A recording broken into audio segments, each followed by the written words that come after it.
Dicastério para a doutrina da fé, Mater Populi Fidelis, nota doutrinal sobre alguns títulos marianos referidos à cooperação de Maria na obra da salvação.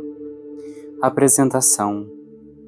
A presente nota responde a numerosas consultas e propostas que chegaram à Santa Sé nas últimas décadas, de modo especial a este dicastério, sobre questões relacionadas com a devoção mariana e particularmente sobre alguns títulos marianos.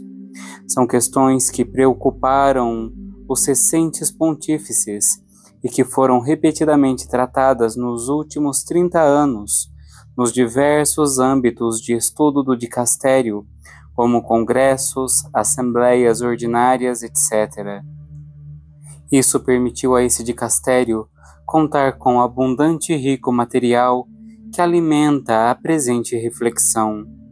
O texto, ao mesmo tempo que esclarece em que sentido são aceitáveis ou não alguns títulos e expressões referentes a Maria, propõe-se aprofundar nos adequados fundamentos da devoção mariana, precisando o lugar de Maria em sua relação com os fiéis, à luz do mistério de Cristo, como único mediador e redentor.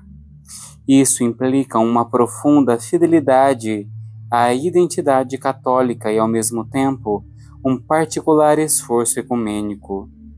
O eixo que atravessa todas essas páginas é na maternidade de Maria em relação aos fiéis, questão que aparece reiteradamente, com afirmações que são retomadas muitas vezes, enriquecendo-as e completando-as em modo espiral, com novas considerações. A devoção mariana que a maternidade de Maria suscita é apresentada aqui como um tesouro da Igreja. Não se trata de corrigir a piedade do povo fiel de Deus, que encontra em Maria refúgio, fortaleza, ternura e esperança, mas sobretudo de a valorizar, admirar e encorajar, visto que essa é uma expressão mistagógica e simbólica de uma atitude evangélica de confiança no Senhor, que o mesmo Espírito Santo suscita livremente nos fiéis. Realmente, os pobres encontram a ternura e o amor de Deus no rosto de Maria. Nela vem refletida a mensagem essencial do Evangelho. Ao mesmo tempo, existem alguns grupos de reflexão mariana, publicações, novas devoções, e inclusive solicitações de dogmas marianos que não apresentam as mesmas características da devoção popular, mas acabam por propor um determinado desenvolvimento dogmático e divulgam-se intensamente através das redes sociais, despertando com frequência dúvida nos fiéis mais simples. Às vezes, tratam-se de reinterpretações de expressões utilizadas no passado com diversos significados.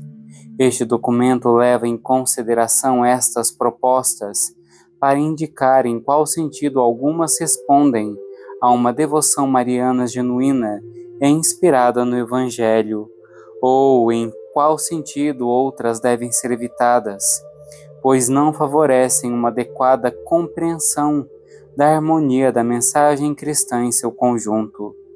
Por outro lado, em diversas passagens desta nota, se oferece um amplo desenvolvimento bíblico que ajuda a mostrar como a autêntica devoção mariana não aparece apenas na rica tradição da Igreja, mas já nas Sagradas Escrituras.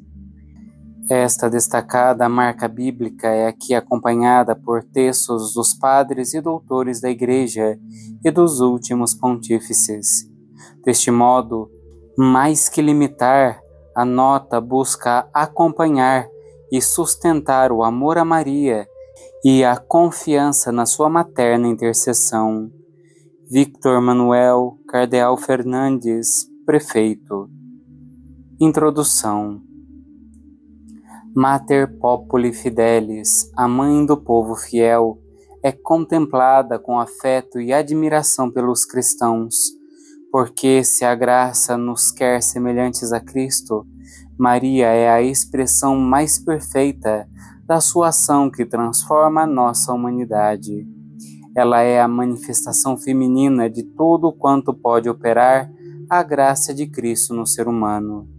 Diante de tal formosura, movidos pelo amor, muitos fiéis procuraram sempre referir-se a Maria com as palavras mais belas e exaltaram o lugar peculiar que ela tem junto a Cristo. Recentemente, esse dicastério publicou as normas para proceder no discernimento de presumidos fenômenos sobrenaturais. É frequente que, em relação a estes fenômenos, se utilizem determinados títulos e expressões referidas à Virgem Maria. Esses títulos, alguns dos quais já aparecem nos Santos Padres, não são sempre utilizados com precisão. Às vezes, muda-se o seu significado ou são mal interpretados. Além dos problemas terminológicos, alguns títulos apresentam dificuldades importantes no que se refere ao conteúdo, pois com frequência levam a uma compreensão errada da figura de Maria, o que tem sérias repercussões a nível cristológico, eclesiológico e antropológico. Na interpretação destes títulos aplicados à Virgem Maria, o principal problema é como se compreende a associação de Maria na obra redentora de Cristo, ou seja, qual é o significado dessa singular cooperação de Maria no plano da salvação. O presente documento, sem querer esgotar a reflexão, nem ser exaustivo, busca preservar o equilíbrio necessário que dentro dos mistérios cristãos deve ser estabelecido entre a única mediação de Cristo e a cooperação de Maria na obra da salvação. E pretende mostrar também como esta se expressa em diversos títulos marianos. A cooperação de Maria na obra da salvação. Tradicionalmente, a cooperação de Maria na obra da salvação foi abordada a partir de uma dupla perspectiva: a sua participação na redenção objetiva, realizada por Cristo durante sua vida e particularmente na Páscoa, e a influência que ela tem atualmente sobre os que foram redimidos. Na realidade, essas questões estão interligadas e não podem ser consideradas isoladamente. A participação de Maria na obra salvadora de Cristo está atestada nas Escrituras que apresentam o acontecimento salvador realizado em Jesus Cristo como uma promessa nos escritos veterotestamentários e como uma realização no Novo Testamento. Assim, Maria é prefigurada em Gênesis 3, versículo 15, porque é a mulher que participa da vitória definitiva contra a serpente. Por isso, não chama a atenção que Jesus se dirige a Maria como a denominação de mulher na cena do Calvário. Em Caná também Jesus a chama mulher, remetendo a Maria e a sua função, junto a ele na hora da cruz. Ali, naquela hora, aparece a cooperação de Maria, que novamente pronuncia o sim da Anunciação, e nesse momento sagrado, o Evangelho deixa de colocar nos lábios de Jesus a palavra mulher, apresenta-a como mãe. Quando o Evangelho explica que, como resposta, o discípulo que nos representa a todos a recebeu, utiliza um verbo que no Evangelho assume o sentido de acolher, na fé.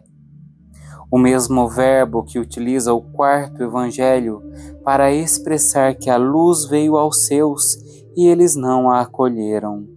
Ou seja, o discípulo que ocupava o nosso lugar junto a Maria acolheu-a como mãe na fé.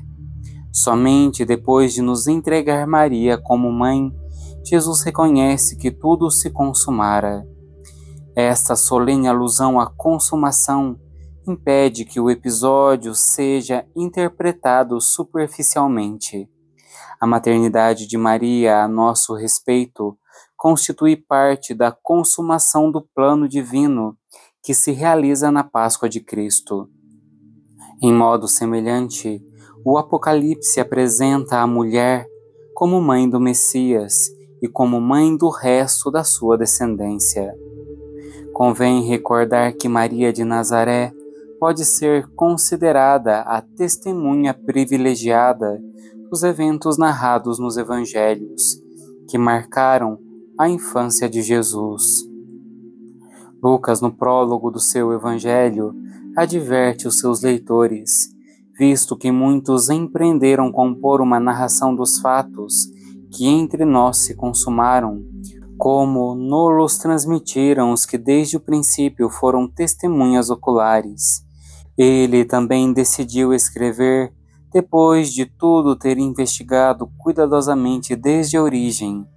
Entre essas testemunhas oculares destaca-se Maria, protagonista direta da concepção, nascimento e infância do Senhor Jesus.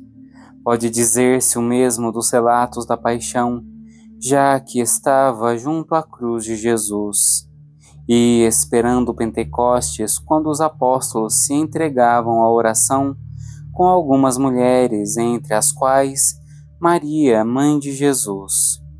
No Evangelho de Lucas, Maria é a nova filha de Sião, que recebe e transmite a alegria da salvação. Lucas recorre às promessas proféticas que anunciavam a alegria messiânica. Nelas se cumprem as promessas que fizeram saltar de alegria João Batista. Isabel apresenta-se como indigna de receber a visita de Maria. E donde me é dado que venha ter comigo a mãe do meu Senhor? Isabel não diz, donde me é dado que venha ter comigo o meu Senhor? Refere-se diretamente a Maria, com a qual podemos advertir a conexão inseparável entre a missão de Cristo e a de Maria. Isabel fala cheia do Espírito Santo, de modo que a sua atitude diante de Maria se apresenta como um modelo de fé. Movida pelo Espírito Santo, ela diz as seguintes palavras: Bendita és tu entre as mulheres e bendito é o fruto do teu ventre. Chama a atenção que, sob a ação do Espírito, não lhe baste chamar de bendito a Jesus, mas também chama a mãe de bendita. Contempla-os intimamente unidos neste momento de gozo messiânico. Maria aparece aqui como a feliz por excelência. Feliz de ti que acreditaste. O meu espírito se alegra. Me chamarão bem-aventurada todas as gerações. Isso adquire maior importância se adverte que no Evangelho de Lucas, esta felicidade não aparece como um estado de ânimo, mas como cumprimento das promessas messiânicas nos pequenos que têm uma grande recompensa no céu. Nos primeiros séculos do cristianismo, os santos padres interessaram-se principalmente pela maternidade divina de Maria, Theotokos, pela sua virgindade perpétua, Aiparthenos, pela sua perfeita santidade, livre do pecado durante toda a sua vida, Panagia, e pela sua função de nova Eva, concentrando no mistério da encarnação a reflexão sobre a associação de Maria à redenção de Cristo. O sim de Maria em resposta à saudação do anjo Gabriel para que o Verbo de Deus se fizesse carne no seu ventre, dá ao ser humano possibilidade de ser divinizado.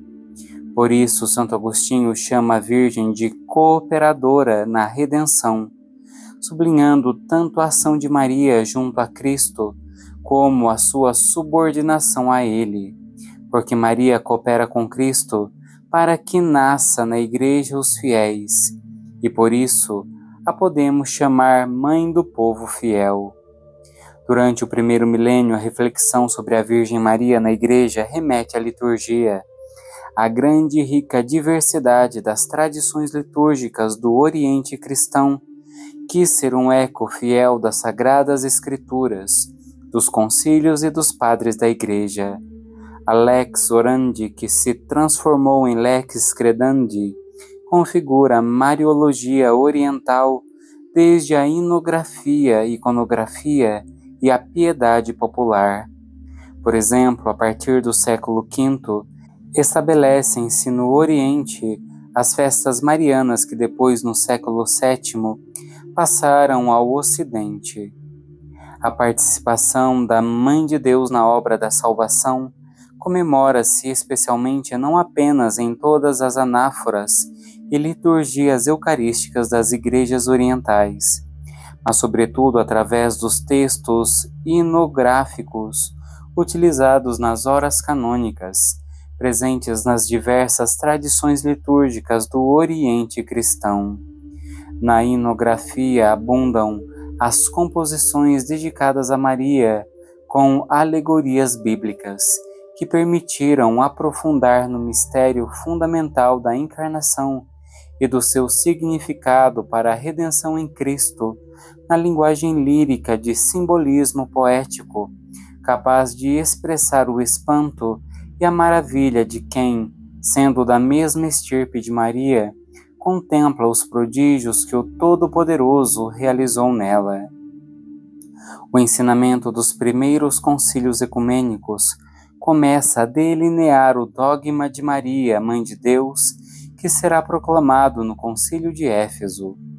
O Oriente cristão sempre sustentou doutrinalmente aqueles dogmas definidos por estes primeiros concílios, ao menos naquelas igrejas que aceitaram os concílios de Éfeso e Calcedônia. Ao mesmo tempo, acolheu em suas tradições litúrgicas, inográficas e iconográficas as narrações e as lendas marianas populares referidas aos relatos da infância e da morte de Jesus. Estes relatos buscam alimentar a piedade do povo de Deus, dando voz ao lirismo das imagens poéticas, que não tem outro objetivo senão aquele de despertar o espanto. Essa veneração à Mãe de Deus manifesta-se também por meio da iconografia, que oferece uma imagem de Maria e do Verbo encarnado. É significativo que as iconografias tradicionais dessas igrejas, vinculadas aos concílios de Éfeso e de Calcedônia, representam Maria majoritariamente como Theotokos, e tenham sido criadas para contemplar nelas a Virgem Mãe, que abraça e apresenta ao mundo seu Filho, o menino Jesus, enquanto intercede pela humanidade perante ele. Assim, a iconografia mariana oriental como querigma e recordação visual da teologia dos primeiros concílios e dos santos padres, quer ser uma tradição visual dos títulos específicos que se aplicam à Virgem. Por isso, os ícones têm que ser lidos a partir da liturgia e dos hinos. Maria não é objeto de um culto que se equipara ao de Cristo, mas que se insere no mistério de Cristo através da encarnação.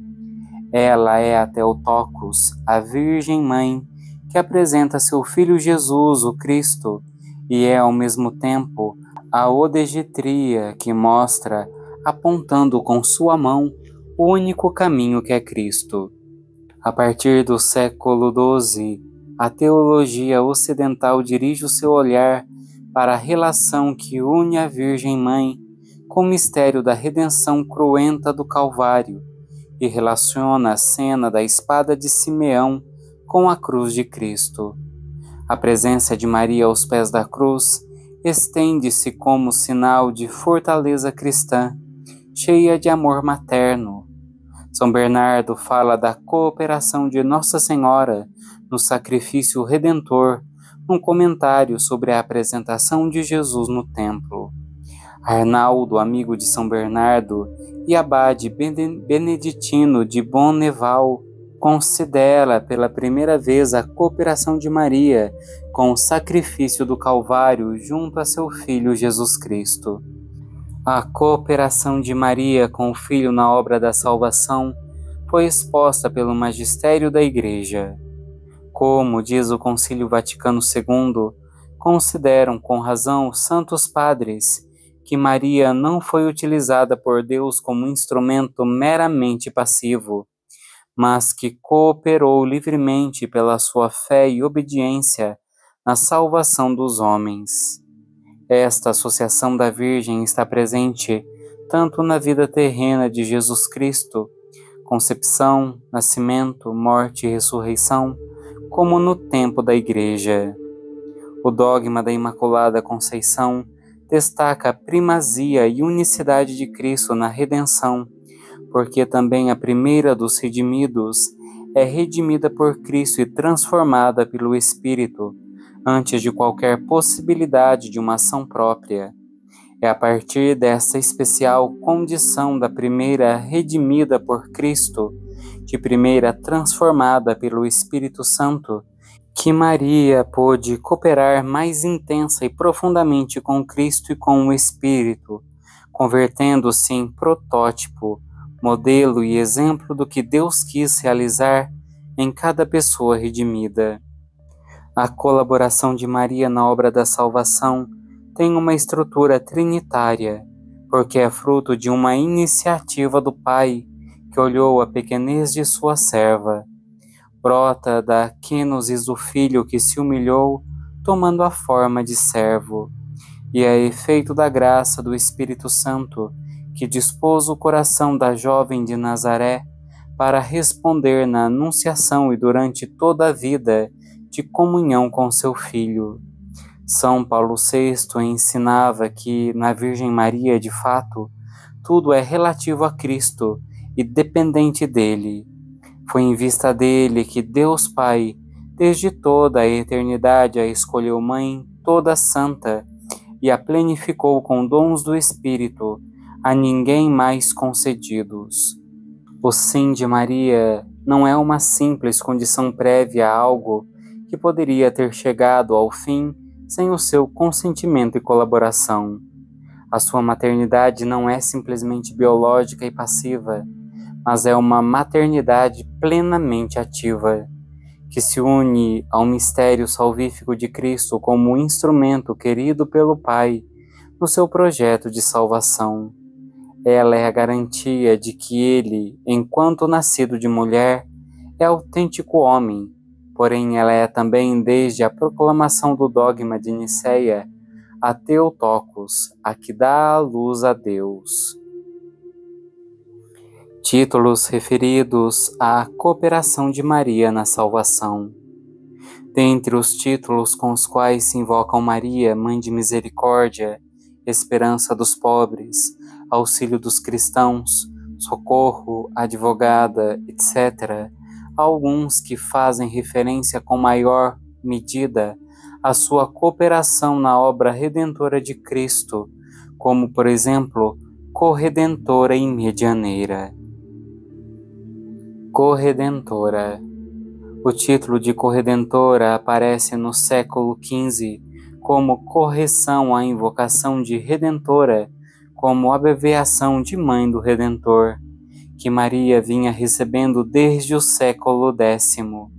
São Bernardo atribui Maria um papel aos pés da cruz, que dá lugar ao título de corredentora, e que aparece pela primeira vez num hino anônimo do século XV em Salisburgo.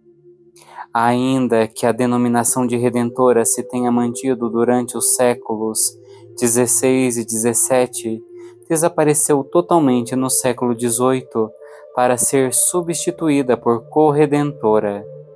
A investigação teológica de cooperação de Maria na redenção durante a primeira metade do século XX chegou a aprofundar mais o conteúdo de título de corredentora. Alguns pontífices utilizaram este título sem se deterem demasiado em explicá-lo. Geralmente apresentaram-no de duas maneiras diversas, em relação à maternidade divina, enquanto Maria, como mãe, tornou possível a redenção realizada em Cristo, ou ainda em referência à sua união com Cristo junto à cruz redentora. O Concílio Vaticano II evitou utilizar o título de corredentora por razões dogmáticas, pastorais e ecumênicas. São João Paulo II utilizou-o ao menos em 7 ocasiões, relacionando-o especialmente com o valor salvífico da nossa dor oferecida junto a de Cristo, ao qual se une Maria sobretudo na cruz. Na sessão ordinária de 21 de fevereiro de 1996, o prefeito da então Congregação para a Doutrina da Fé, o cardeal Joseph Ratzinger, diante da pergunta se era aceitável a petição do movimento Vox Populi Mariae Mediatrice para uma definição do dogma de Maria como corredentora ou medianeira de todas as graças, respondeu em seu voto particular, negativo. O significado preciso dos títulos não é claro e a doutrina neles contida não está madura. Uma doutrina definida de fé divina pertence ao depósito da fé, ou seja, à revelação divina vinculada na Escritura e na tradição apostólica. Desta maneira, não se vê em modo claro como a doutrina expressa nos títulos esteja presente na Escritura e na tradição apostólica. Mais adiante, em 2002, expressou publicamente sua opinião contrária a este título.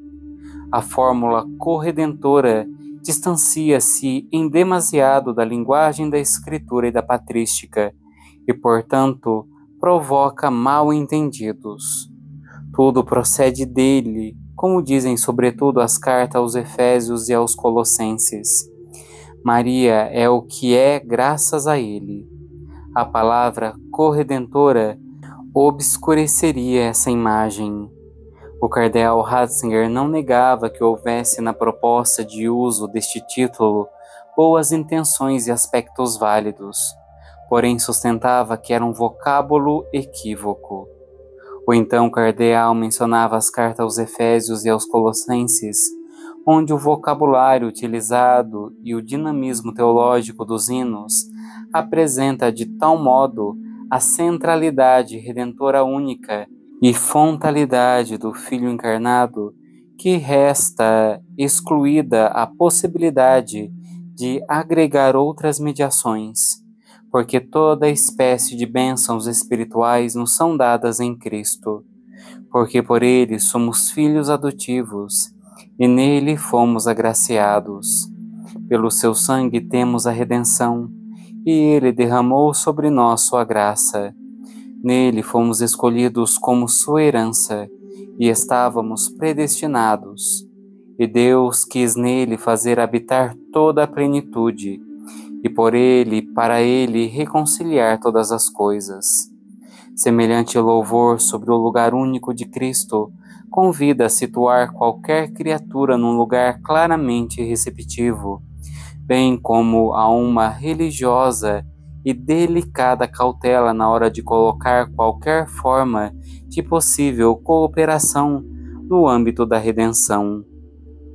O Papa Francisco expressou ao menos por 3 vezes sua posição claramente contrária ao uso do título de corredentora, alegando que Maria jamais quis reter para si algo do seu filho. Nunca se apresentou como corredentora. Não, discípula. A obra da redenção foi perfeita e não necessita de acréscimo algum.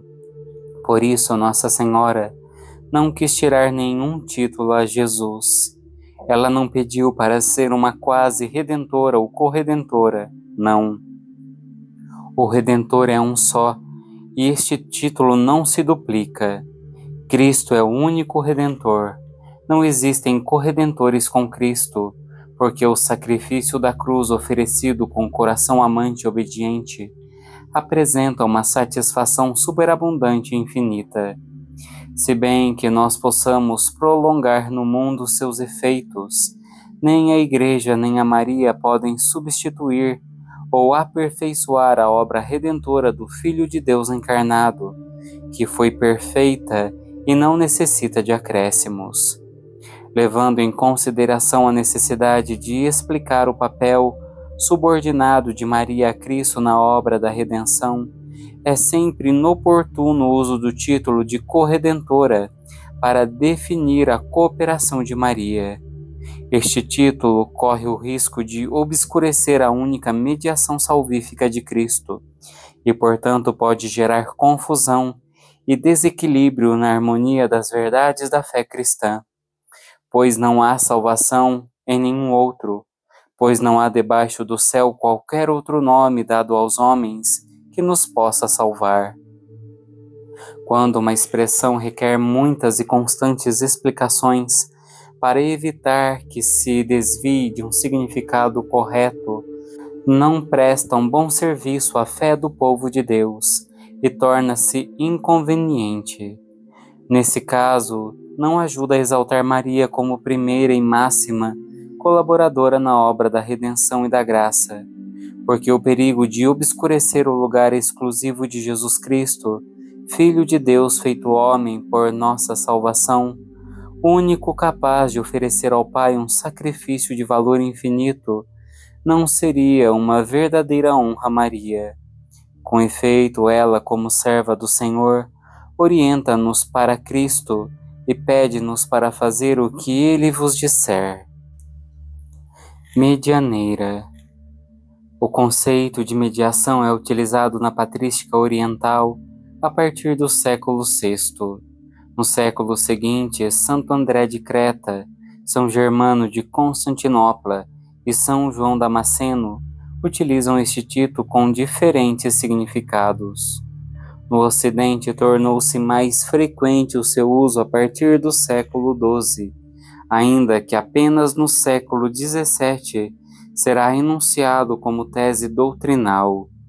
Em 1921, o cardeal Mercier, arcebispo de Malinas, com a colaboração científica da Universidade Católica de Lavoina e o apoio dos bispos, do clero e do povo belga, pediu ao Papa Bento XV a definição dogmática da mediação universal de Maria. Porém, o Papa não consentiu. Aprovou apenas uma festa com a missa própria e o ofício de Maria Medianeira. Desde então, até o ano 1950, desenvolveu-se uma investigação teológica sobre a questão, que chegaria à fase preparatória do Concílio Vaticano II. O concílio não entrou em declarações dogmáticas, mas preferiu apresentar uma extensa síntese da doutrina católica acerca do lugar que Maria Santíssima ocupa no mistério de Cristo e da Igreja. A expressão bíblica referida à exclusiva mediação de Cristo é peremptória. Cristo é o único mediador, pois há um só Deus e um só mediador entre Deus e os homens, um homem, Cristo Jesus, que se entregou a si mesmo como resgate por todos. A Igreja explicou este lugar único de Cristo, porque, sendo o Filho eterno e infinito, a ele está unida hipostaticamente a humanidade que assumiu. Este lugar é exclusivo desta humanidade, e as consequências que derivam disso só podem aplicar-se a Cristo. Neste sentido preciso, o papel do Verbo encarnado é exclusivo e único. Diante de tal clareza da palavra revelada, requer-se uma especial prudência na aplicação do título Medianeira a Maria. Face a tendência de ampliar os alcances da cooperação de Maria a partir deste termo, é conveniente precisar tanto o seu valioso alcance quanto os seus limites. Por um lado, não podemos ignorar que existe um uso muito comum da palavra mediação nos mais diversos âmbitos da vida social, onde é entendido simplesmente como cooperação, ajuda, intercessão. Por consequência, é inevitável que se aplique a Maria no sentido subordinado e de nenhum modo se pretenda acrescentar alguma eficácia ou potência à única mediação de Jesus Cristo, verdadeiro Deus e verdadeiro homem. Por outro lado, é evidente que houve um modo real de mediação de Maria para tornar possível a verdadeira encarnação do Filho de Deus na nossa humanidade, porque era requerido que o Redentor fosse nascido de uma mulher. O relato da Anunciação mostra que não se tratou de uma mediação unicamente biológica, já que destaca a presença ativa de Maria perguntando e aceitando com uma firme decisão: faça-se. Essa resposta de Maria abriu as portas da redenção que toda a humanidade esperava e que os santos descreveram com poético dramatismo.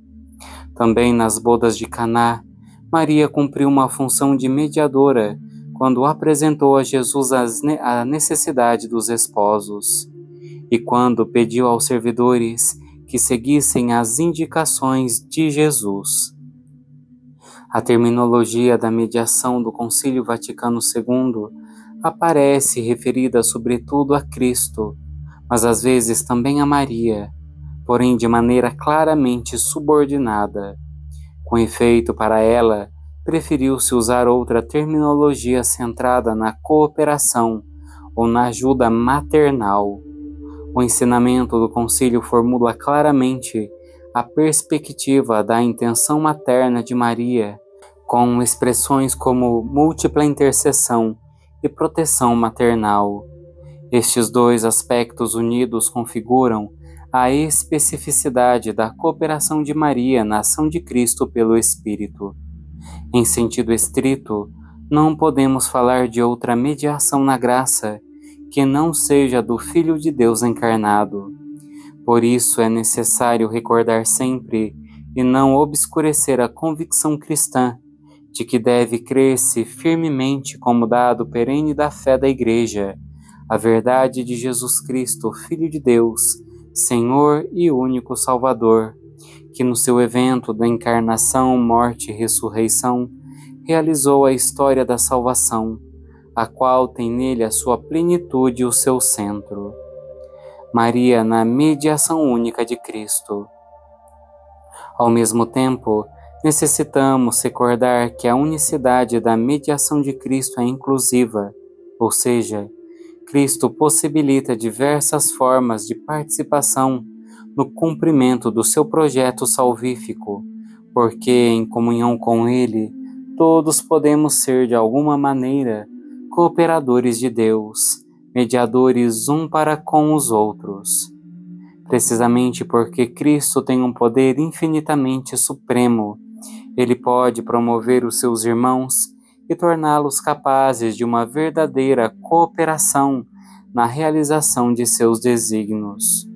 O Concílio Vaticano II sustentou que a mediação única do Redentor não exclui, antes suscita nas criaturas cooperações diversas, que participam desta única fonte.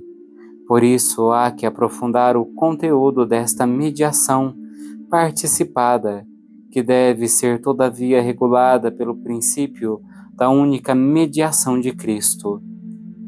É verdade que a Igreja prolonga no tempo e comunica em todo lado os efeitos do acontecimento pascal de Cristo, e que Maria tem um lugar único no coração da Igreja Mãe. Se partirmos dessa convicção de que o Senhor ressuscitado promove, transforma e capacita os crentes para colaborarem com Ele na sua obra, a participação de Maria na obra de Cristo resulta evidente. Isso não ocorre por uma debilidade, incapacidade ou necessidade de Cristo mesmo, mas precisamente pelo seu poder glorioso, que é capaz de nos assumir generosa e gratuitamente como colaboradores da sua obra. Aquilo que deve ser destacado neste caso é precisamente o seguinte: que quando Ele nos permite o que acompanhemos e sob o impulso da sua graça, demos o melhor de nós mesmos, é o seu próprio poder e a sua misericórdia que por fim são glorificados. Fecundos em Cristo glorioso. Particularmente iluminador é o texto: quem crê em mim também fará as obras que eu realizo, e fará obras maiores do que estas, porque eu vou para o Pai. Os cristãos unidos a Cristo ressuscitado, que voltou para o seio do Pai, podem realizar obras que superam os prodígios do Jesus terreno, porém sempre graças à sua união pela fé com Cristo glorioso. Foi o que se manifestou, por exemplo, na admirável expansão da igreja primitiva, porque o ressuscitado fez a sua igreja participante nesta sua obra. Deste modo, a sua glória não foi diminuída, mas manifestou-se ainda mais, ao mostrar-se com o poder capaz de transformar os cristãos, tornando-os fecundos com ele. Nos padres da Igreja, essa ideia encontrou uma peculiar expressão no comentário a João 7, versículos 37 ao 39, porque alguns interpretaram a promessa dos rios de água viva como referida aos cristãos. Isso significa que os próprios cristãos, transformados pela graça de Cristo, convertem-se em mananciais para os demais. Orígenes explicava que o Senhor cumpre o que anunciou em João 7, versículo 38, porque fez brotar de nós correntes de água. A alma do ser humano, que é a imagem de Deus, pode conter em si e produzir a partir de si poços, fontes e rios. Santo Ambrósio recordava beber do lado aberto de Cristo, para que abunde em ti a fonte da água que jorra para a vida eterna. São Tomás de Aquino expressava-o afirmando que se um cristão se apressa em comunicar aos outros os diversos dons da graça que recebeu de Deus, a água viva flui do seu seio.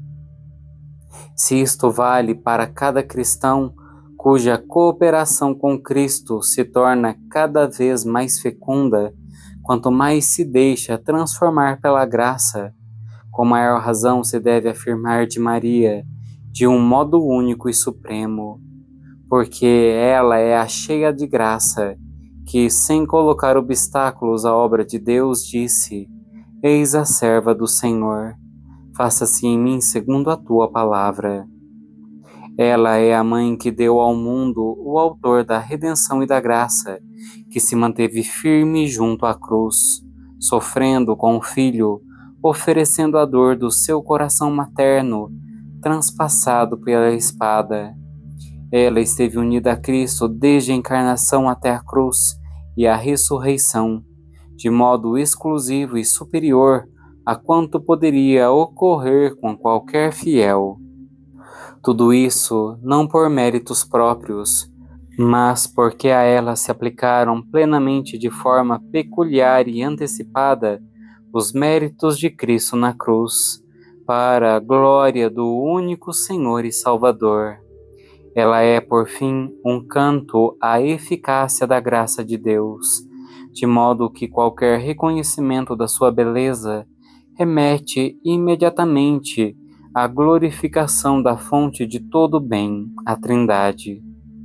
A grandeza incomparável de Maria está no que ela recebeu e na sua disponibilidade confiante a deixar-se preencher pelo Espírito.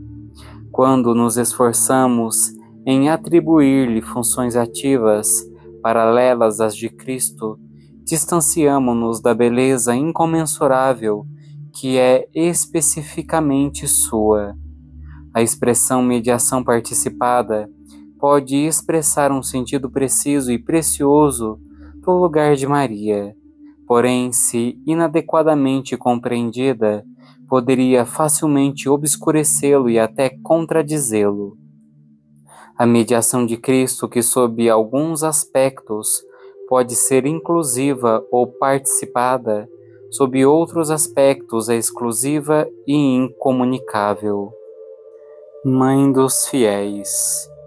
No caso de Maria, esta mediação realiza-se de forma maternal, tal como fez em Caná e como se confirmou na cruz. Assim explicava o Papa Francisco, ela é mãe, e este é o título que ela recebeu de Jesus, ali mesmo, no momento da cruz. os teus filhos, tu és mãe, recebeu o dom de ser sua mãe e o dever de nos acompanhar como mãe, de ser nossa mãe. O título de mãe tem suas raízes na Sagrada Escritura e nos Santos Padres. É proposto pelo magistério e a formulação do seu conteúdo teve um progresso até a exposição do Concílio Vaticano II e a expressão maternidade espiritual na encíclica Redemptoris Mater. A maternidade espiritual de Maria brota da sua maternidade física do Filho de Deus, gerando fisicamente a Cristo a partir da aceitação livre e fiel desta missão. A Virgem gerou na fé todos os cristãos que são membros do corpo místico de Cristo, ou seja, gerou o Cristo total, cabeça em membros. A participação da Virgem Maria como mãe na vida de seu Filho, desde a encarnação até a cruz e a ressurreição, dá um caráter único e singular à sua cooperação na obra redentora de Cristo, de maneira especial para a Igreja. Quando considera a maternidade espiritual de Maria para com todos os membros do corpo místico, em invocação confiante, quando experimenta a necessidade de intercessão da sua advogada e auxiliadora. Este aspecto materno é o que caracteriza a relação da Virgem com Cristo e sua colaboração em todos os momentos da obra da salvação. Na sua missão como mãe, Maria tem uma relação singular com o Redentor e também com os que foram redimidos, dos quais ela mesma é a primeira. Maria é tipos, modelo da Igreja e do novo nascimento que aconteceu nela, porém ainda mais, Maria é símbolo e síntese da mesma Igreja. É uma maternidade que nasce do dom total de si e da chamada a converter-se em servidora do mistério. Na maternidade de Maria, sintetiza-se tudo o que podemos dizer sobre a maternidade, segundo a graça e sobre o lugar atual de Maria na Igreja inteira. A maternidade espiritual de Maria possui algumas características determinadas. Encontra o seu fundamento na realidade de ser mãe de Deus, e prolonga-se na maternidade para com os discípulos de Cristo e ainda com todos os seres humanos. Neste sentido, a cooperação de Maria é singular e distingue-se das cooperações das outras criaturas. A sua intercessão tem uma característica que não é de uma mediação sacerdotal, como aquela de Cristo, mas que se situa na ordem e na analogia da maternidade. Associando Maria à sua obra, os dons que nos chegam do Senhor apresentam-se a nós com um aspecto materno, cheios da ternura e da proximidade da Mãe, que Jesus quis partilhar conosco. A cooperação materna de Maria é em Cristo e, portanto, participada, ou seja, como participação nesta única fonte, que é a mediação do próprio Cristo. Maria entra de uma maneira peculiar na única mediação de Cristo. A função materna de Maria de modo algum ofusca ou diminui esta única mediação de Cristo, manifesta antes a sua eficácia. Com efeito, todo o influxo salvador da Virgem Santíssima sobre os homens brota da abundância dos méritos de Cristo, funda-se na sua mediação e dela depende inteiramente, aurindo aí toda a sua eficácia. Na sua maternidade, Maria não é um obstáculo interposto entre os seres humanos e Cristo. Pelo contrário, a sua função materna está indissoluvelmente unida a de Cristo e orientada a Ele. Assim, entendida, a maternidade de Maria não pretende debilitar a única adoração que se deve somente a Cristo, mas estimulá-la. Por isso, Devem-se evitar os títulos e expressões referidas a Maria, que a apresentem como uma espécie de para-raios diante da justiça do Senhor, como se Maria fosse uma alternativa necessária diante da insuficiente misericórdia de Deus. O Concílio Vaticano II reafirmou como deveria ser o culto dado a Maria, um culto orientado ao centro cristológico da fé cristã, de forma que, honrando a mãe, melhor se conheça, ame e glorifique o Filho. Com efeito, a maternidade de Maria está subordinada à eleição por parte do Pai, à obra do Filho e à ação do Espírito Santo. A Igreja não é somente um ponto de referência para a maternidade espiritual de Maria, mas é precisamente na dimensão sacramental da Igreja que se desenvolve sempre a sua função materna. Maria atua com a Igreja, na Igreja e para a Igreja. O exercício da sua maternidade encontra-se na comunhão eclesial e não fora dela. Conduz a Igreja e acompanha. A Igreja aprende de Maria a própria maternidade. No acolhimento da palavra de Deus que evangeliza, converte e anuncia Cristo, no dom da vida sacramental do batismo e da Eucaristia, e na educação e na formação maternal que ajuda no crescimento e nascimento dos filhos de Deus. Por isso, pode dizer-se que a fecundidade da Igreja é a mesma fecundidade de Maria, e realiza-se na existência dos seus membros, na medida em que eles revivem, em menor dimensão, o que a mãe viveu, isto é, amam segundo o amor de Jesus. Do mesmo modo que a Igreja, Maria, como mãe, espera que Cristo seja gerado em nós, sem ocupar o lugar dele. Por isso, graças à imensa fonte que brota do lado aberto de Cristo, a Igreja, Maria e todos os fiéis de diferentes maneiras tornam-se canais de água viva. Deste modo, o próprio Cristo revela a sua glória na nossa pequenez. Intercessão. Maria está unida a Cristo de modo único, por causa da sua maternidade e por ser cheia de graça. Isto percebe-se na saudação do anjo, que utiliza uma palavra que é única e é exclusiva em toda a Bíblia. Ela que acolheu no seu ventre a força do Espírito Santo e foi mãe de Deus, torna-se por esse mesmo Espírito mãe da Igreja. Por essa peculiar união de maternidade e graça, a sua oração por nós tem um valor e uma eficácia que não se podem comparar com qualquer outra intercessão. São João Paulo II relacionava o título de medianeira com esta função de intercessão materna, porque ela põe-se de permeio, isto é, faz de mediadora, não como uma estranha, mas na sua posição de mãe, consciente de que, como tal, pode, ou antes, tem o direito de fazer presente ao Filho as necessidades dos homens.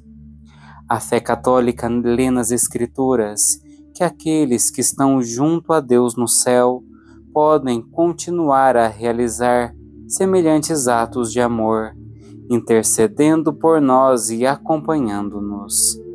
Vemos, por exemplo, que os anjos são espíritos encarregados de um ministério, enviados ao serviço daqueles que hão de herdar a salvação. Fala-se de missões realizadas por anjos. Havia anjos a auxiliar Jesus no deserto das tentações e durante a paixão. Um dos salmos é-nos prometido que ele deu ordens a seus anjos para que te guardem em todos os teus caminhos. Estes textos implicam-nos que o céu não está completamente separado da terra, o que abre a possibilidade de que intercedam por nós os que já estão no céu. O livro de Zacarias nos apresenta um anjo de Deus que diz: Senhor do universo, até quando tardarás em compadecer-te de Jerusalém e das cidades de Judá, as quais fazem sentir a tua cólera desde há 70 anos? De modo análogo, o Apocalipse fala-nos dos imolados, dos mártires no céu, que intervém pedindo a Deus que atue na terra para nos libertar das injustiças.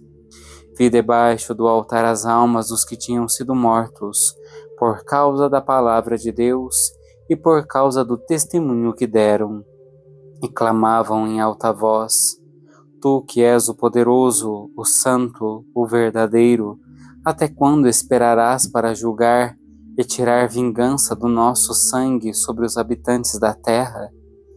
Já na tradição judaico-helenística, aparecia a convicção que os justos falecidos intercediam pelo povo.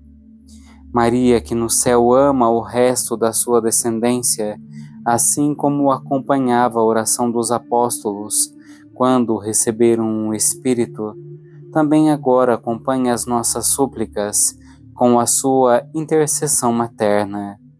Deste modo, continua a atitude de serviço e compaixão que mostrava nas bodas de Caná. E ainda hoje se dirige a Jesus dizendo-lhe: não tem vinho. No seu canto de louvor vemos Maria como uma mulher do seu povo, que louva a Deus porque exaltou os humildes e aos famintos encheu de bens, porque acolheu a Israel seu servo, lembrado da sua misericórdia, como tinha prometido a nossos pais, e reconhecemos a sua prontidão quando se aproxima sem demora para ajudar a sua prima Isabel. Por isso o povo de Deus confia firmemente na sua intercessão. Entre os eleitos e glorificados junto a Cristo está em primeiro lugar a Mãe. Por isso podemos afirmar que existe uma colaboração singular de Maria na obra salvífica que Cristo realiza na sua Igreja. Trata-se de uma intercessão que a converte em sinal materno da misericórdia do Senhor. Desta maneira, porque Ele assim quis livremente, o Senhor outorga a sua própria ação em nosso favor um rosto materno. Proximidade materna. A presença das diversas invocações, das imagens e dos santuários marianos manifestam a maternidade real de Maria, que se faz próxima à vida dos seus filhos.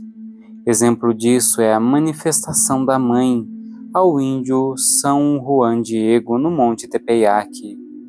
Maria chama-o com as ternas palavras de uma mãe: meu filho, o menor, Joanito. E diante das dificuldades que São Juan Diego lhe manifesta para levar a termo a missão encomendada, Maria revela a força da sua maternidade. Não estou aqui? Aqui tenho a honra e a felicidade de ser tua mãe. Não estás na prega do meu manto, na dobra dos meus braços? A experiência do afeto maternal de Maria, que viveu São Juan Diego, é a experiência pessoal dos cristãos que recebem o afeto de Maria e que colocam em suas mãos as necessidades da vida cotidiana, abrindo confiantes o seu coração para pedirem a sua intercessão materna e obterem a sua alentadora proteção. Além das manifestações extraordinárias da sua proximidade, existem constantes expressões cotidianas da sua maternidade na vida de todos os seus filhos. Ainda que não peçamos a sua intercessão, ela mostra-se próxima como mãe, para nos ajudar a reconhecer o amor do Pai, a contemplar a entrega salvadora de Cristo, acolher a ação santificadora do Espírito. É tão grande o seu valor que a Igreja, que os pastores devem evitar qualquer instrumentalização política desta proximidade da Mãe. O Papa Francisco advertiu em diversas ocasiões e mostrou a sua preocupação pelas propostas ideológicas e culturais de todos os gêneros que querem aproximar-se do encontro de um povo com a sua mãe. Mãe da Graça. Este sentido de mãe dos fiéis permite falar de uma ação de Maria também em relação à nossa vida na graça. No entanto, convém advertir que certas expressões que podem ser teologicamente aceitáveis, com facilidade estão carregadas do imaginário e simbolismo que transmitem efetivamente outros conteúdos menos aceitáveis. Por exemplo, apresenta-se Maria como se ela tivesse um depósito de graça separado de Deus. Então não se percebe de modo tão claro que o Senhor, em sua generosa e livre onipotência, quis associá-la à comunicação dessa vida divina que brota de um único centro, que é o coração de Cristo, não Maria. É frequente também que ela seja apresentada ou imaginada como uma fonte da qual emana toda a graça. Se se tem em conta que a inabitação trinitária, graça incriada, e a participação da vida divina, graça criada, são inseparáveis, não podemos pensar que esse mistério pode estar condicionado a uma passagem através das mãos de Maria. Imaginários deste tipo enaltecem a mãe, de tal modo que a centralidade do mesmo Cristo pode desaparecer, ou pelo menos será condicionada. O cardeal Ratzinger expressou que o título de Maria Medianeira de todas as graças não era claramente fundado na revelação. E em sintonia com essa convicção, podemos reconhecer as dificuldades que este título implica, tanto na reflexão teológica como na espiritualidade. Para evitar essas dificuldades, a maternidade de Maria na Ordem da Graça deve entender-se como dispositiva, por um lado, pelo seu caráter de intercessão, já que a intercessão materna é a expressão desta ajuda materna, que permite reconhecer em Cristo o único mediador entre Deus e os homens. Por outro lado, a sua presença materna nas nossas vidas não exclui diversas ações de Maria que motivam a abertura dos nossos corações à ação de Cristo no Espírito Santo. Assim, de diversas maneiras, nos ajuda a dispormos-nos à vida da graça que somente o Senhor pode infundir em nós. A nossa salvação é obra somente da graça salvadora de Cristo e de nenhum outro. Santo Agostinho afirmava que este reino da morte é destruído em cada ser humano apenas pela graça do Salvador, e explicava-o claramente com a redenção do homem injusto. Quem gostaria de morrer por um injusto, por um ímpio, por um iníquo, exceto somente Cristo, que por ser tão justo, aos injustos quis justificar. Portanto, meus irmãos, não tivemos obra meritória, mas apenas deméritos.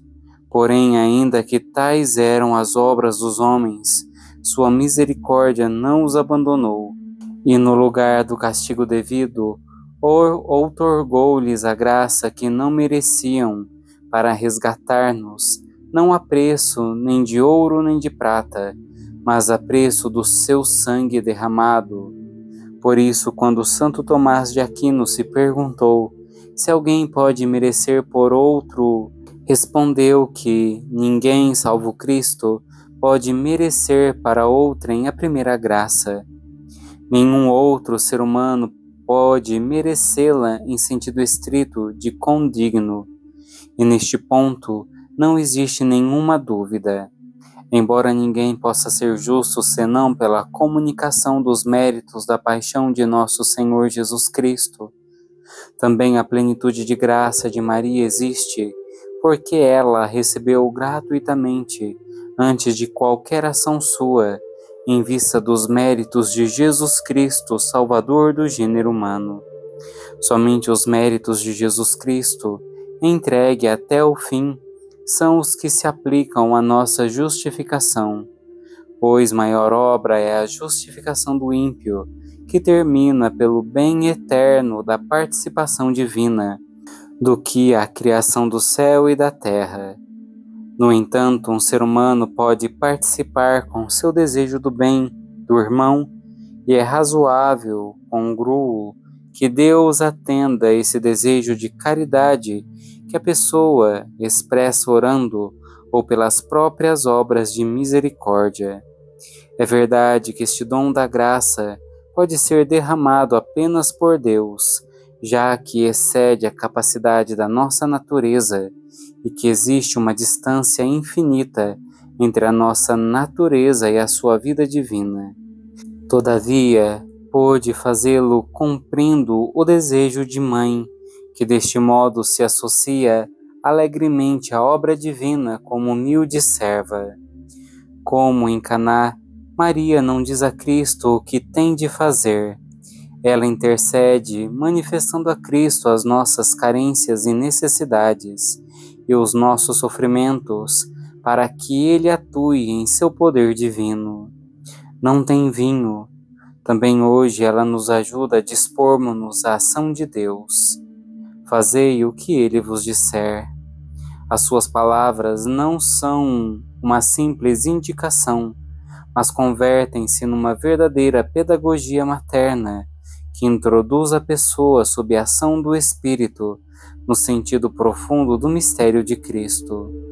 Maria escuta, decide e atua, para nos ajudar a abrir a existência a Cristo e a sua graça, porque Ele é o único que opera no mais íntimo do nosso ser, lá onde só Deus pode chegar.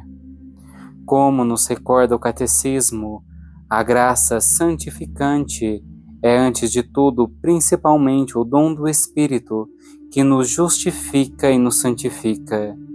Não é simplesmente uma ajuda, uma energia que se possui, mas é o dom gratuito que Deus nos faz de sua vida infundida pelo Espírito Santo na nossa alma, que pode ser descrito como inabitação da Trindade no mais íntimo, como amizade com Deus, como aliança com o Senhor.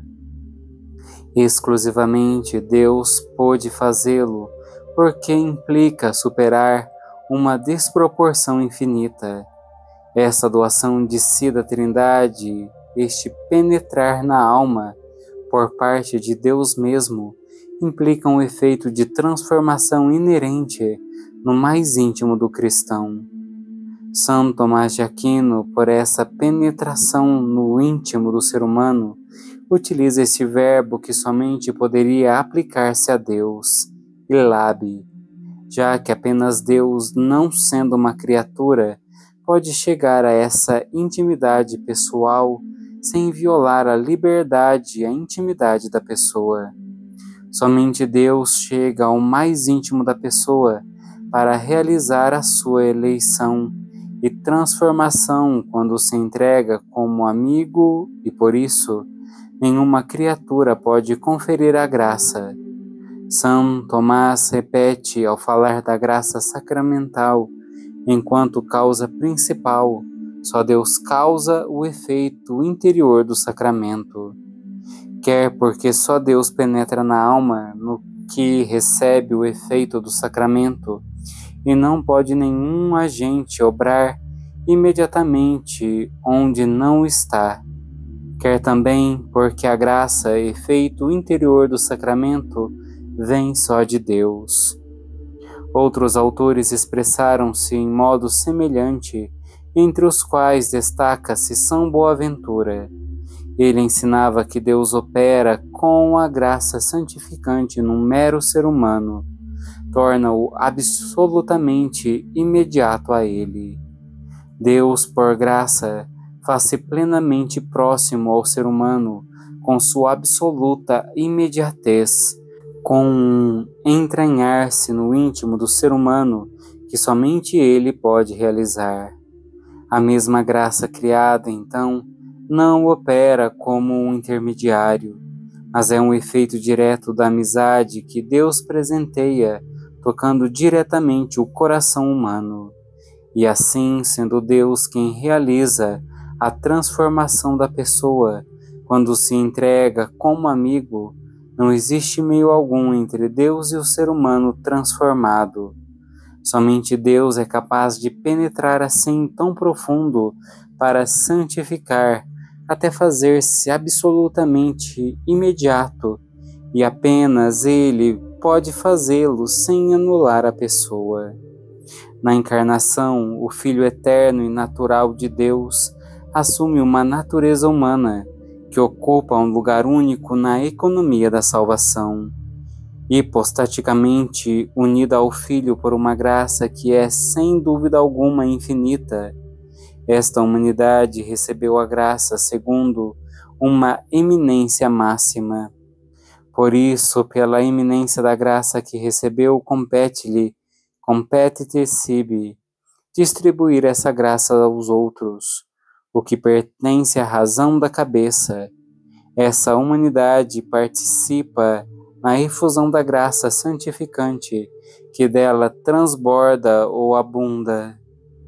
Em consequência, segundo sua humanidade, é princípio de toda graça, como cabeça, desde a qual essa chega aos demais. Essa natureza humana é inseparável da nossa salvação, já que com a encarnação todas as coisas salvíficas do Verbo de Deus fazem-se sempre em unidade com a natureza humana que ele assumiu para a salvação de todos os homens. Através da natureza humana assumida, o Filho de Deus uniu-se de certo modo a cada homem e mereceu-nos a vida com a livre efusão do seu sangue. Pela graça, os fiéis se unem a Cristo e participam em seu mistério pascal, de modo que podem viver uma união íntima e única com Ele, que São Paulo expressa com essas palavras: já não sou eu quem vivo, mas é Cristo que vive em mim. Nenhuma pessoa humana, nem sequer os apóstolos ou a Santíssima Virgem, pode atuar como dispensadora universal da graça. Apenas Deus pode conceder a graça, e falo por meio da humanidade de Cristo. Já que a plenitude da graça de Cristo, homem, Ele a tem como unigênito do Pai. Ainda que a Santíssima Virgem Maria seja preeminentemente cheia de graça e Mãe de Deus, ela, como nós, é filha adotiva do Pai, e também, como escreve o poeta Dante Alighieri, filha do teu Filho. Ela coopera na economia da salvação por uma participação derivada e subordinada. Portanto, qualquer linguagem sobre sua mediação na graça deve entender-se em analogia remota com Cristo e sua mediação única. Na perfeita imediatez entre um ser humano e Deus, na comunhão da graça, nem mesmo Maria pode intervir. Nem a amizade com Jesus Cristo, nem a inabitação trinitária podem conceber-se como algo que nos chega através de Maria ou dos santos. Em todo caso, o que podemos dizer é que Maria deseja esse bem para nós e pede-o conosco. A liturgia, que é também lex credenti, permite-nos reafirmar esta cooperação de Maria, não na comunicação da Igreja, mas na intercessão materna. Com efeito, na liturgia da solenidade da Imaculada Conceição, quando se explica em que sentido o privilégio concedido a Maria foi dado em vista do bem do povo, afirma-se que foi disposta como advogada de graça, ou seja, que intercede pedindo para nós o dom da graça. Como ensina o Concílio Vaticano II, o influxo salvador da Virgem Santíssima sobre os homens, de modo nenhum, impõe a união imediata dos fiéis com Cristo, antes a favorece. Por esse motivo, se deve evitar qualquer descrição que faça pensar de modo neoplatônico e em uma espécie de derramamento da graça por etapas, como se a graça de Deus descesse através de distintos intermediários, como Maria enquanto sua fonte última, Deus, e permanece desconhecida dos nossos corações. Estas interpretações afetam negativamente a adequada compreensão do encontro íntimo, direto e imediato que a graça realiza entre o Senhor e o coração do fiel. O centro é que somente Deus justifica. Só o Deus Trindade, somente Ele nos leva para superar a desproporção infinita que nos separa da vida divina. Só Ele atua em nós, sua inabitação trinitária. Só Ele penetra em nós e nos faz participar da sua vida divina. Não se honram Maria, atribuindo-lhe alguma mediação na realização desta obra exclusivamente divina. Água viva que jorra. Não obstante isso, dando que Maria está cheia de graça e que o bem tende sempre a comunicar-se, facilmente aparece a ideia de uma espécie de transbordamento da graça que tem Maria, que só poderá ter um sentido adequado se não contradisser quanto foi dito até agora. Não apresentará dificuldade se se tratar, antes de tudo, das formas de cooperação que já mencionamos: intercessão, proximidade materna, que convida a abrir o coração para a graça santificante, e que o Concílio Vaticano II apresentou como uma cooperação variada por parte das criaturas que participam desta única fonte. O caráter fundamentalmente dispositivo da cooperação dos fiéis, principalmente de Maria, na comunicação da graça, aparece plasmado na interpretação tradicional dos rios de água viva que brotam do coração deles. Embora seja uma imagem potente que se poderia interpretar como se os fiéis fossem canais de uma transmissão perfeita da graça santificante, contudo, os padres da Igreja, na hora de concretizar como se realiza essa efusão dos dons do Espírito, plasmaram-no em ações de tipo dispositivo, por exemplo, a oração, o ensinamento e outras formas de transmissão do dom da palavra revelada. Orígenes aplica-o à ciência das Escrituras ou à percepção de seus sentimentos espirituais. Para São Cirilo de Alexandria, este transbordamento de águas é o ensinamento dos mistérios da fé, a pura mistagogia, no sentido profundo que não é meramente intelectual, mas disposição ou preparação de toda a pessoa. São Cirilo de Jerusalém sustenta que é o ensinamento da Escritura quando leva à luz. São João Crisóstomo refere-se à sabedoria de Estevão ou à autoridade da palavra de Pedro. Santo Ambrósio afirma: estes são os ricos que ouvem a palavra de Deus e a falam, para infundir a palavra nos corações dos indivíduos, e aplica-o desta maneira: que a água da doutrina celestial flua, que a seiva da palavra do Senhor asperja o coração de cada um. Também para São Jerônimo, a água é ensinamento do Salvador, como para São Gregório Magno, que ensina a ser uma vontade piedosa para com o próximo.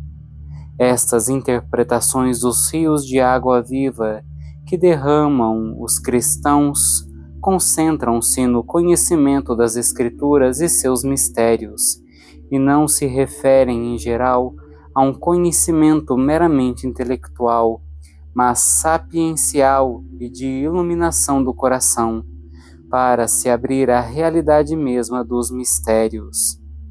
Em distintos padres e doutores da Igreja encontramos também uma explicação mais ampla, onde se entregam para além da preparação ou da catequese, as obras que oferecem ajuda ao próximo em suas necessidades ou um testemunho de amor.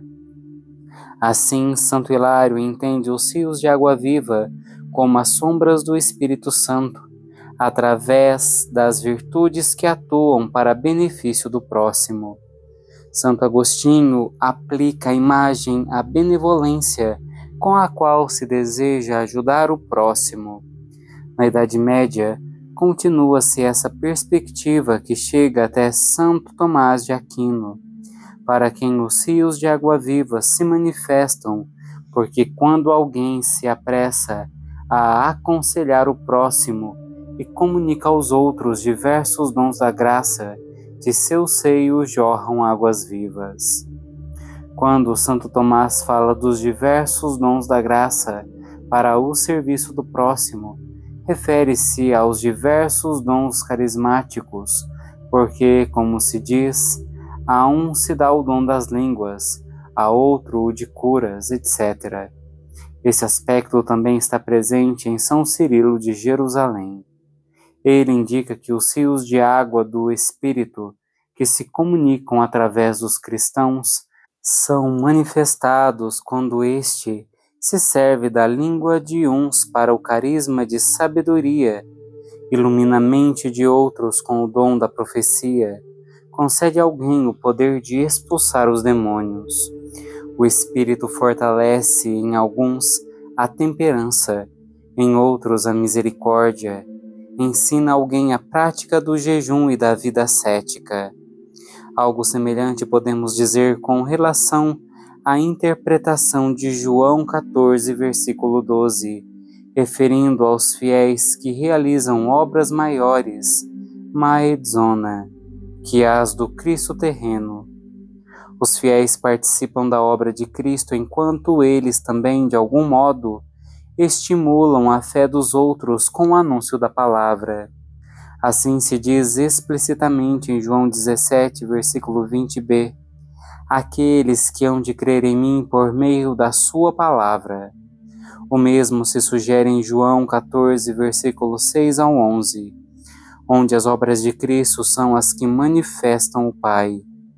As obras dos fiéis, concentradas no anúncio do Evangelho pela palavra, colocam-se em paralelismo com as obras de Cristo. Jesus anuncia: se cumpriram na minha palavra, também hão de cumprir a vossa. E assim como quem escuta a palavra de Cristo tem a vida eterna, Jesus anuncia que outros crerão através da palavra dos que creem.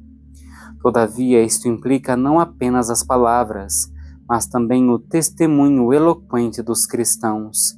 E por isso Jesus pede ao Pai que os cristãos estejam unidos para que o mundo creia. O amor que se comunica no mundo. O Evangelho de João une estreitamente a caridade fraterna a esta comunicação do bem. Com efeito, a afirmação: se me tendes amor, cumprireis os meus mandamentos, é paralela àquela outra: quem crê em mim também fará as obras que eu realizo. Quando Cristo fala do fruto que espera dos seus discípulos, termina identificando-o com o amor fraterno. Também São Paulo, depois de falar sobre as obras extraordinárias que pode realizar os fiéis, propõe um caminho mais excelente quando diz: aspirai, porém, as melhores dons. Aliás, vou mostrar-vos um caminho que ultrapassa todos os outros, o amor. As obras de amor ao próximo, também o trabalho cotidiano ou um empenho por mudar este mundo, convertem-se então num canal de cooperação com a obra salvífica de Cristo. Neste sentido se expressaram também os últimos pontífices. São João 23 ensinava que todo o trabalho e todas as atividades, mesmo as de caráter temporal, que se exerçam em união com Jesus Divino Redentor, se tornam um prolongamento do trabalho de Jesus e dele recebem virtude redentora, para estender e difundir aos outros os frutos da redenção. São João Paulo II entendia esta colaboração como reconstrução junto com Cristo do bem que foi danificado no mundo por causa do pecado, porque o coração de Cristo quis precisar da nossa colaboração para construir a bondade e a beleza. E é esta verdadeira reparação pedida pelo coração do Salvador. O Papa Bento XVI sustentava que, sendo destinatários do amor de Deus, os homens são constituídos sujeitos de caridade, chamados a fazerem-se eles mesmos instrumentos da graça, para difundir a caridade de Deus e tecer redes de caridade. A essa dinâmica de caridade recebida e dada, propõe-se dar resposta à doutrina social da Igreja.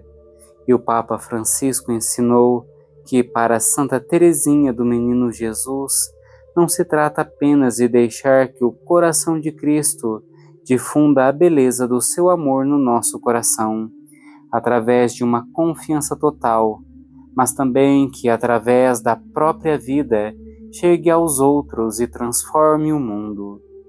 Isto acontece se o nosso amor se transforma em atos de amor fraterno, com os quais curamos as feridas da Igreja e do mundo.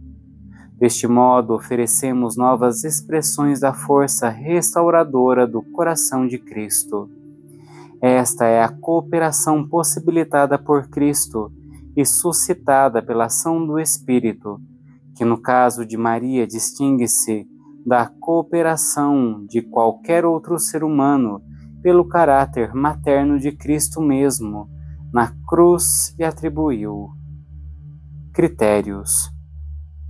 Qualquer outro modo de compreender esta cooperação de Maria na ordem da graça, especialmente se pretende atribuir-lhe alguma forma de intervenção ou de instrumentalidade perfectiva ou de causa secundária na comunicação da graça santificante, deveria prestar atenção especial a alguns critérios já indicados na Constituição Dogmática Lumen Gentium.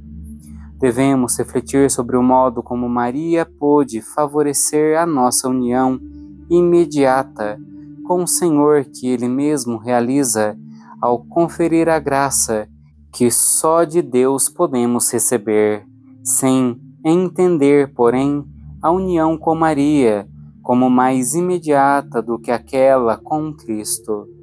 Este risco está presente, sobretudo, na ideia de que Cristo nos entrega a Maria como um instrumento ou causa secundária perfectiva na comunicação de sua graça.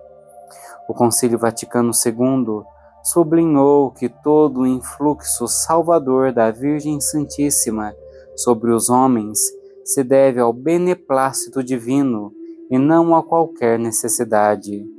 Este influxo pode pensar-se apenas a partir da livre decisão de Deus que, apesar da sua própria ação de ser transbordante e superabundante, quer associar livre e gratuitamente Maria à sua obra. Por isso, não é lícito apresentar a ação de Maria como se ele necessitasse dessa ação para operar a salvação.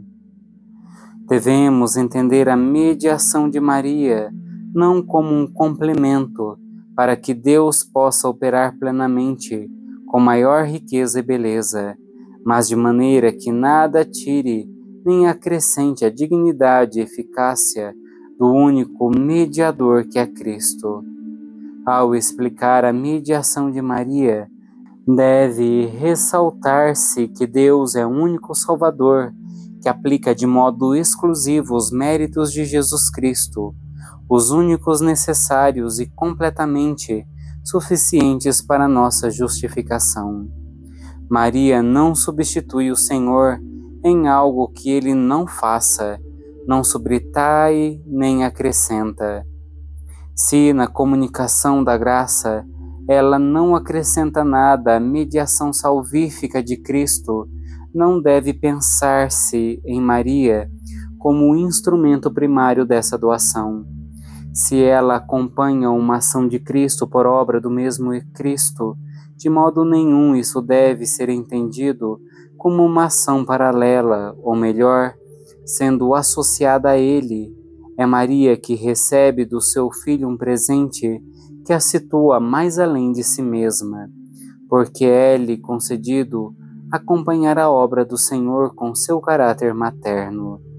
Voltemos então ao ponto mais seguro, a contribuição dispositiva de Maria, a partir da qual pode pensar-se numa ação em que ela contribua com algo próprio, na medida em que pode dispor de algum modo aos outros.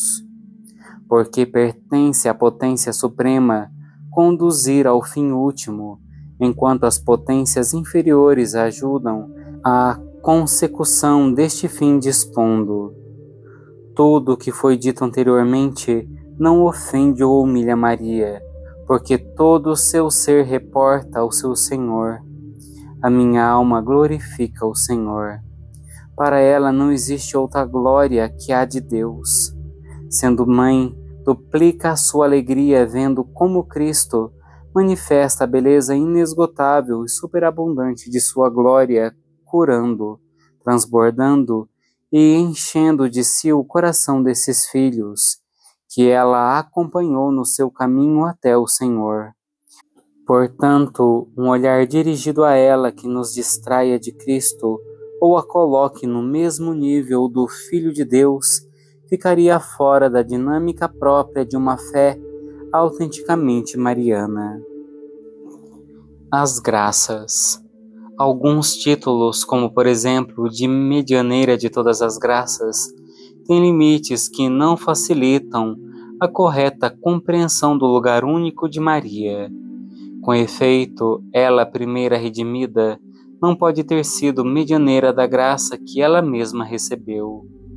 Este não é um pormenor de pequena importância, porque manifesta algo central, que também nela o dom da graça a precede, procedendo da iniciativa absolutamente gratuita da Trindade, em atenção aos méritos de Cristo.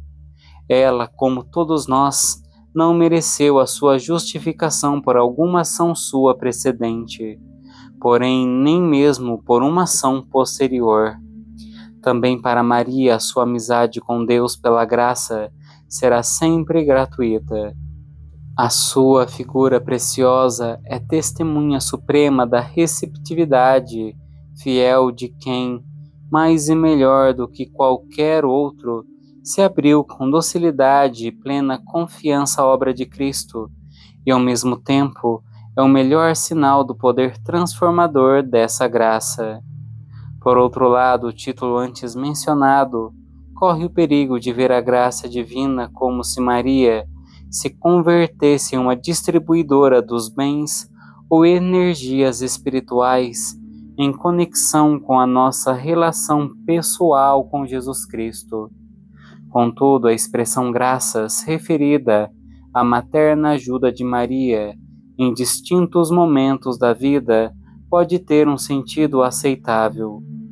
O plural expressa todos os auxílios, também materiais, que o Senhor pode dar-nos escutando as intercessões da Mãe, auxílios que, por sua vez, dispõem os corações para se abrirem ao amor de Deus.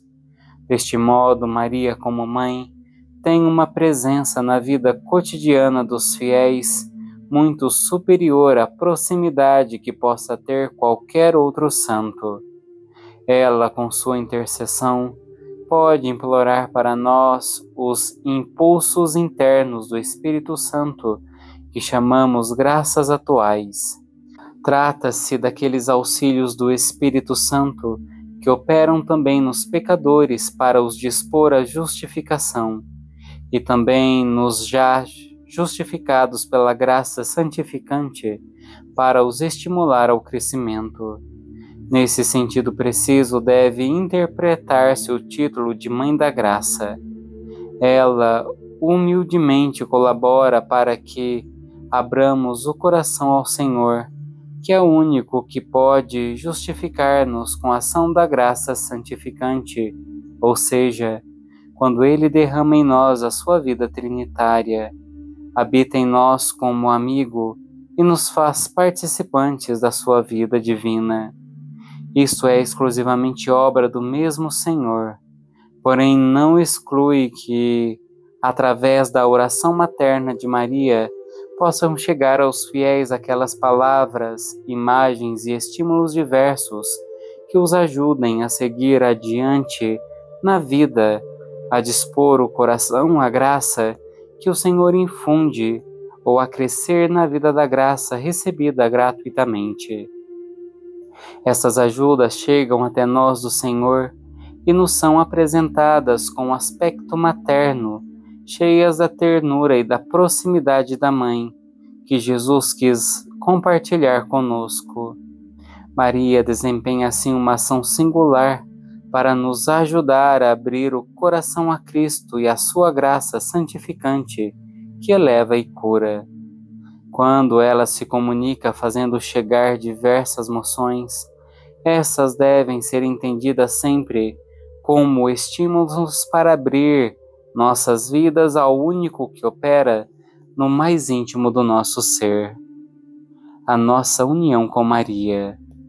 O concílio preferiu chamar Maria a Mãe na ordem da graça, que expressa melhor a universalidade da cooperação materna de Maria, que é inigualável no sentido pressível. Ela é a Mãe de Cristo, que é a graça por excelência e o autor de toda graça. Esta maternidade de Maria na ordem da graça, que brota do mistério pascal de Cristo, implica também que cada discípulo estabeleça com Maria uma relação única e irrepetível. São João Paulo II falava de uma dimensão mariana da vida dos discípulos de Cristo, que se expressa como resposta ao amor de uma pessoa e, em particular, ao amor da Mãe. A vida da graça inclui a nossa relação com Maria. A união com Cristo por graça une-nos ao mesmo tempo a Maria numa relação feita de confiança, ternura e afeto sem reservas. A primeira discípula. Ela é a primeira discípula, aquela que melhor aprendeu as coisas de Jesus. Maria é a primeira daqueles que escutam a palavra de Deus e a põem em prática. É a primeira a colocar-se entre os humildes e pobres do Senhor, para nos ensinar a esperar e receber com confiança a salvação que vem apenas de Deus. Desse modo, Maria torna-se, em certo sentido, a primeira discípula do seu Filho, a primeira a quem ele parecia dizer: segue-me. Mesmo antes de dirigir esse chamamento aos apóstolos ou a quaisquer outros, ela é modelo de fé e caridade para a Igreja, pela sua obediência à vontade do Pai, cooperação na obra redentora do seu Filho e abertura à ação do Espírito Santo. Por isso diz Santo Agostinho que vale mais para Maria ser discípula de Cristo do que ter sido mãe de Cristo. O Papa Francisco insistiu que ela é mais discípula que mãe. Maria é definitivamente a primeira e a mais perfeita discípula de Cristo. Maria é, para todo cristão, a primeira na fé, é aquela que acreditou. E precisamente com esta sua fé de esposa e de mãe, ela quer atuar em favor de todos os que a ela se entregam como filhos. E falo com um afeto cheio de sinais de proximidade que nos ajudam a crescer na vida espiritual, ensinando-os a deixar que a graça de Cristo atue cada vez mais. Nesta relação de afeto e confiança, ela, que é a cheia de graça, ensina cada cristão a receber a graça, a conservar a graça recebida e a meditar a obra que Deus faz nas suas vidas. Face a pretensos fenômenos sobrenaturais que receberam um juízo positivo por parte da Igreja e nos quais aparecem algumas das expressões ou títulos como os anteriores citados, ter-se-á em conta que no caso em que seja concedido por parte do dicastério o nihil obstat, tais fenômenos não se tornam objeto de fé, isto é, os fiéis não são obrigados a prestar a eles um assentimento de fé. Mãe do povo fiel, Maria, a primeira discípula, é a mãe. Na cruz, Cristo entrega-nos a Maria e desse modo conduz-nos a ela, porque não quer que caminhemos sem uma mãe. Ela é a mãe fiel que se tornou mãe de todos os que creem e, ao mesmo tempo, é a mãe da Igreja evangelizadora que nos acolhe assim como Deus nos quis convocar, e não apenas como indivíduos isolados, mas como povo que caminha. Nossa Mãe Maria quer sempre caminhar conosco, estar perto, ajudar-nos com a sua intercessão e o seu amor. Ela é a mãe do povo fiel, que, movida por uma ternura amorosa, caminha em meio ao seu povo e cuida das suas angústias e vicissitudes. O amor detém-se, contempla o mistério, desfruta em silêncio.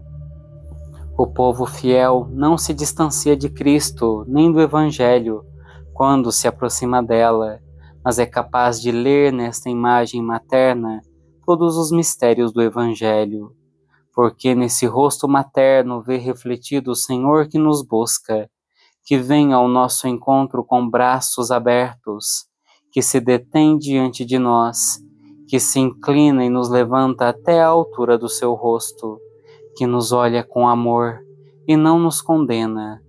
No seu rosto materno, muitos pobres reconhecem o Senhor, que derrubou os poderosos de seus tronos e exaltou os humildes.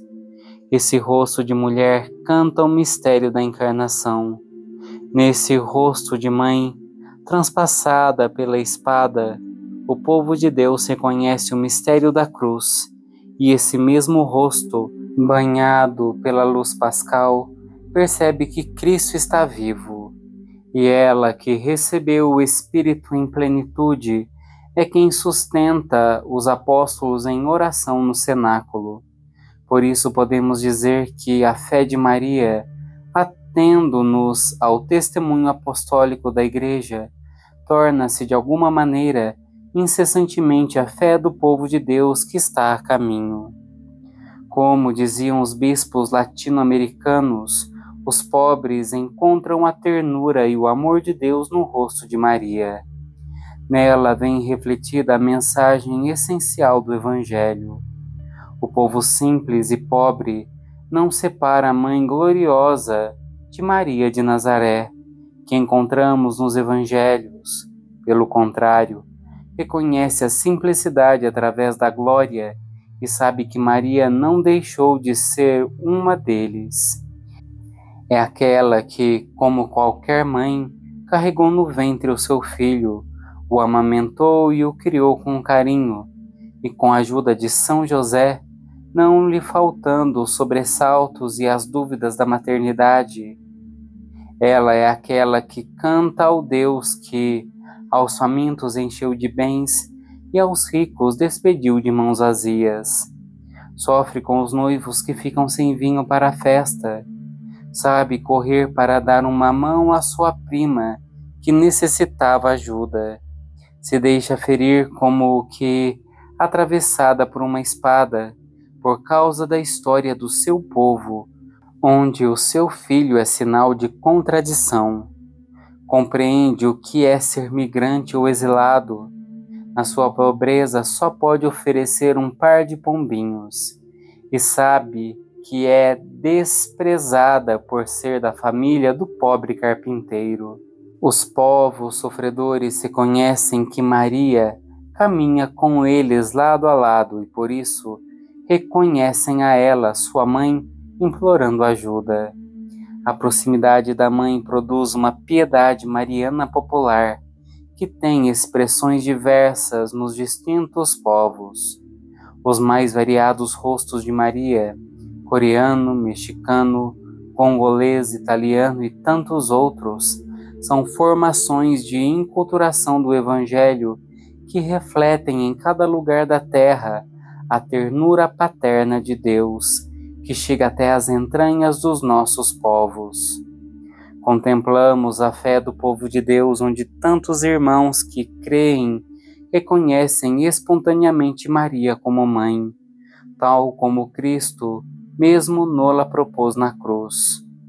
O povo de Deus gosta de peregrinar aos diferentes santuários marianos, onde encontra consolo e fortaleza para seguir adiante, como quem, por meio do cansaço e da dor, recebe a carícia de sua mãe. A Conferência de Aparecida soube expressar com clareza e beleza o profundo valor teologal das experiências. Nada melhor que terminar essa nota com estas palavras. Destacamos as peregrinações onde é possível reconhecer o povo de Deus a caminho.